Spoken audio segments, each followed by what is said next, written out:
নমস্কার, জয়গুরু সবাইকে। নামের অপার শক্তি সিরিজের দ্বিতীয় পর্বে আপনাদের স্বাগত। আজ আমরা জানব নিষ্ঠাসহ নাম করলে কি হয়। শ্রী শ্রী ঠাকুর বলেছেন, নামীর প্রতি আনতি রেখে করিস নাম তুই মনে মনে, সঙ্গে সঙ্গে করিস চিন্তা, নামীর যা সব গুণ আছে গুণে। অর্থাৎ শুধু নামের জন্য নাম করা নয়, মনে রাখতে হবে নাম আর নামই অভেদ।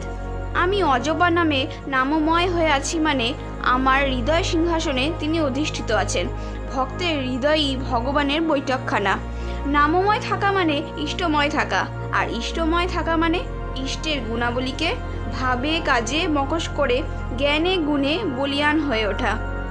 ইষ্টের গুণাবলী চিন্তা করা ধর্মের থিওরিটিক্যাল দিক, আর সেই থিওরিকে বাস্তব কর্মে প্রয়োগ করা হলো ধর্মের প্র্যাকটিক্যাল দিক। করাই পাওয়ার জননী, ভাবাও নয় বলাও নয়, পরম প্রেমময়ের অমীয় নির্দেশ। নামীর গুণকে চিন্তায় চলায় অনুশীলনে ফুটিয়ে তুলিস। তোর স্বভাবে নামীর যা গুণ উৎসর্জনায় জাগিয়ে রাখিস। তিনি যতখানি জাগিয়ে রাখবেন তার ততখানি সর্বদা নাম করা সার্থক হয়ে উঠবে। চলো আমি এখন আপনাদেরকে একটি ছোট্ট গল্প শোনাই। গল্পটি হলো 1326 সালের চৈত্র মাস। শ্রী শ্রী ঠাকুরের তখন পাবনা লীলা। সতীশদা বলে একজন ব্যক্তি, তার ছোট ছেলের বয়স 6 বছর। জ্বর হয়েছে তার ছোট ছেলের। 4-5 দিন ধরে জ্বরে একেবারে তার ছেলে বেহুশ হয়ে পড়ে আছে। বাবা মার অস্থির হয়ে পড়েছেন। কুষ্টিয়ার বিখ্যাত ডাক্তার গোকুলবাবুকে দেখানো হলো। রোগ কঠিন, নিউমোনিয়ার পূর্ব লক্ষণ দেখা দিয়েছে। সন্ধ্যার দিকে রোগীর অবস্থা ঘোরতর হয়ে পড়ল। বুকের দুই পাশে অসহ্য বেদনা। এই সময় শ্রী শ্রী ঠাকুর সে সন্ধেতে কুষ্টিয়াতে এক ভক্তের গৃহে ছিলেন। সতীশদা খবর পেয়ে সেখানে পৌঁছলেন। ঠাকুর তাকে জিজ্ঞাসা করলেন, কি হয়েছে তোমার? তখন সে বলল তার ছোট ছেলের এরকম অবস্থা। তখন ঠাকুর বলল যে কিছু করার নেই। তিনি ঠাকুরকে বললেন, তাহলে এমন কিছু করো যাতে আমার ছোট ছেলের মৃত্যু আমার সামনে হলে আমার যেন কিছু মনে না হয়, আমি যেন হাসতে পারি। আর নয়তো এমন কিছু করো যাতে আমার ছোট ছেলের মৃত্যুর পূর্বেই আমার মৃত্যু হয়। তখন ঠাকুর বলছে, না, এটা তো করা যাবে না। তখন ঠাকুর তাকে আশীর্বাদ করে বললেন।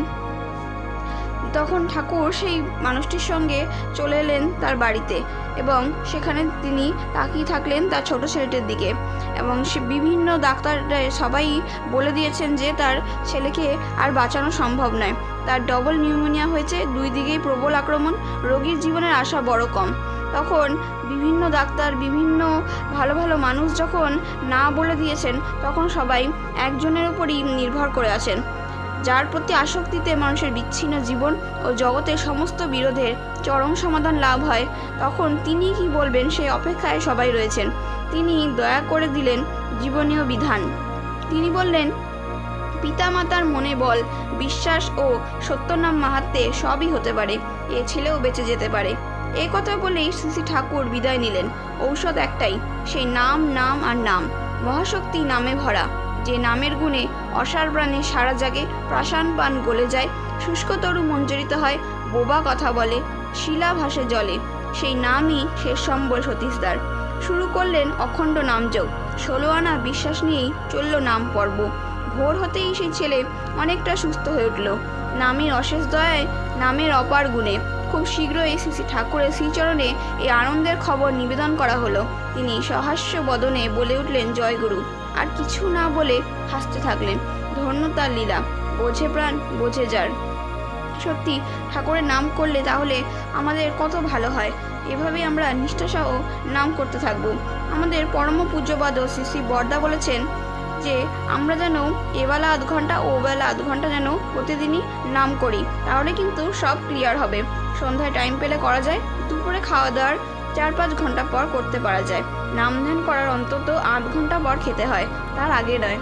এই কথাগুলি বলেছেন আমাদের পরম পূজ্যপাদ শ্রী শ্রী বরদা।